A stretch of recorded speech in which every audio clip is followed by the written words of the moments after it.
How's it going, people? Today I'm going to be doing something a little different just because of how things are kind of slow in the 4K world right now. And today I am actually doing a first and actually getting into some 4K streams for you guys.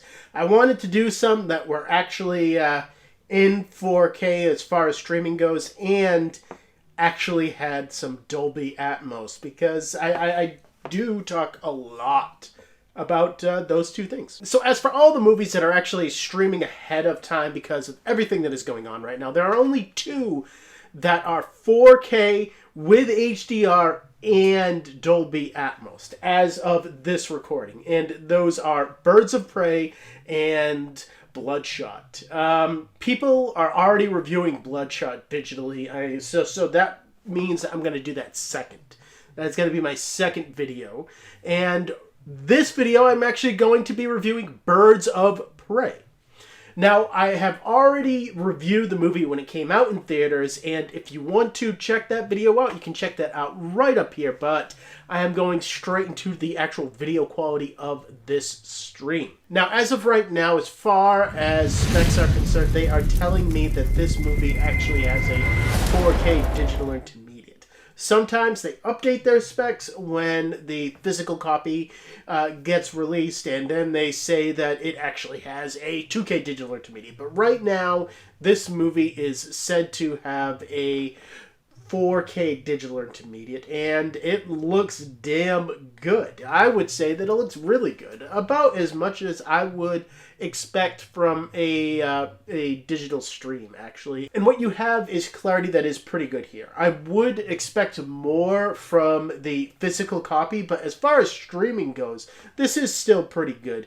Edges are pretty damn sharp, and they are very defined. As far as depth of field goes, normally with streams I don't notice crazy depth of field, but I did notice a decent amount of depth of field here, which is always great and always something that I really look forward to seeing in 4K digital intermediates. There were some softer shots here, specifically in wide shots, and I really think that a physical copy would fix these issues. I feel like it mainly is a streaming and compression issue, but hey, I do have to at least mention that to you guys. But detail work is great. You can see the pores on Margot Robbie's face as the makeup that she obviously has on really does get accentuated here. And as far as just the over-the-top world that this movie takes place in,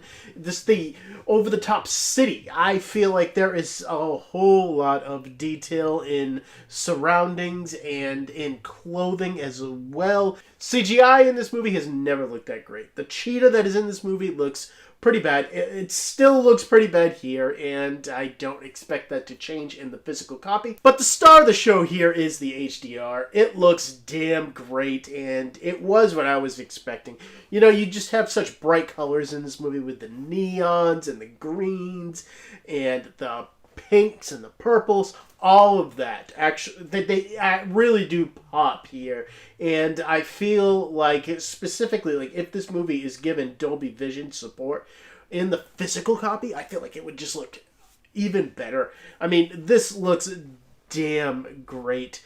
And there are almost eye-blinding pops of light from sunlight at times. Almost. I definitely feel like the HDR here is the showstopper. It is the real reason to get this on a stream. It is why this holds up, and that is why I'm giving it a 9 out of 10. And getting into the Dolby Atmos here, this is another home run. You know, this sounds great.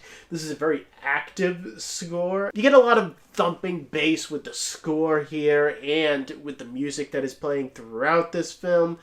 A lot of that actually comes through the surrounds as well. That makes it feel very active and immersive in that way. And height speaker work is given kind of a workout. I did notice it in a lot of the score here and in very few action scenes. I felt like the action scene at the end when the Birds of Prey finally come together in that apartment building, I felt like the height speakers kicked in at that end action scene right there. But up until that point, I just noticed it with the score of the film here. But I feel like there is room to improve as far as height speaker work is concerned. But the Atmos track is very dynamic. Speaker separation is top notch here. I would give this an 8 out of 10 as far as streaming Dolby Atmos. I wanted a little bit more height speaker work here, but with that being said, this is just a very active and fun mix altogether. So guys, that's what I thought about streaming Birds of Prey, the fantabulous emancipation of one Harley Quinn. You know, I felt like it was good. I gave the video quality a 9. I gave the audio an 8. We'll see what the physical copy holds. I believe it's slated right now for the first week of May, I believe.